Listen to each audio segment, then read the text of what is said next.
ये नक्षत्र खराब है, ये ग्रह खराब है। ये वाक्य जो मैं बता रहा हूँ ना, ये ध्यान से सुनिएगा, पूरे जीवन में काम आएगा जी। आप देखिए, मैंने कोई अंगूठी नहीं पहन रखी। तो हुआ यूं कि जब भगवान 5 जगह मांगने आए थे कौरवों से, तो कहा था कि 5 जगह दे दो, पांडव आराम से रहेंगे, तुम आराम से रहना, कोई झगड़ा, कोई विवाद, कोई युद्ध नहीं। तो शकुनी ने दुर्योधन को कहा कि सुयोधन इसे बंदी बना लो, ये उनका फेवर लेके आया। अब जो है दुर्योधन ने ऐलान कर दिया कि बंदी बना लो। अब ठाकुर जी को कौन बंदी बना सकता है? तो पहली बार ठाकुर जी ने अपने जीवन काल में पहली बार वो ऊर्जा दिखाई थी, वो लाइट दिखाई थी कि मैं हूं को। अब उसके बाद कृष्ण वहां से चले गए कह करके कि अब युद्ध। और धृतराष्ट्र ने राज ज्योतिषी को बुलाया ये जानने के लिए कि क्या होना चाहिए। ज्योतिषी से पूछा कि क्या करना चाहिए बताओ।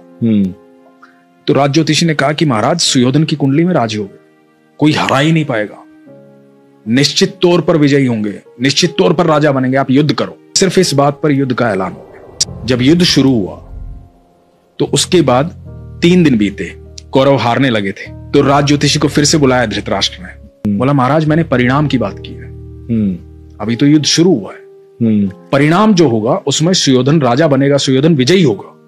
आप राज तिलक की तैयारी, आधी सेना निपट गई थी कौरवों की। अब ये दिखाई दे रहा था साफ साफ कि कौरव हार जाएंगे। तो फिर से बुलाया गया राज ज्योतिषी को। धृतराष्ट्र बैठे हुए हैं, महात्मा विदुर बैठे हुए हैं, और राज ज्योतिषी को पूछा गया कि भाई ये क्या हो रहा है? तो कह रहा था कि सुयोधन राजा बनेंगे। अब तो 8 दिन बीत गए, आधी से ज्यादा सेना निपट चुकी है हमारी। तो पता है राज ज्योतिषी ने क्या कहा था? कि वहां कोई है जिसने नक्षत्रों की दिशाएं बदल डाली,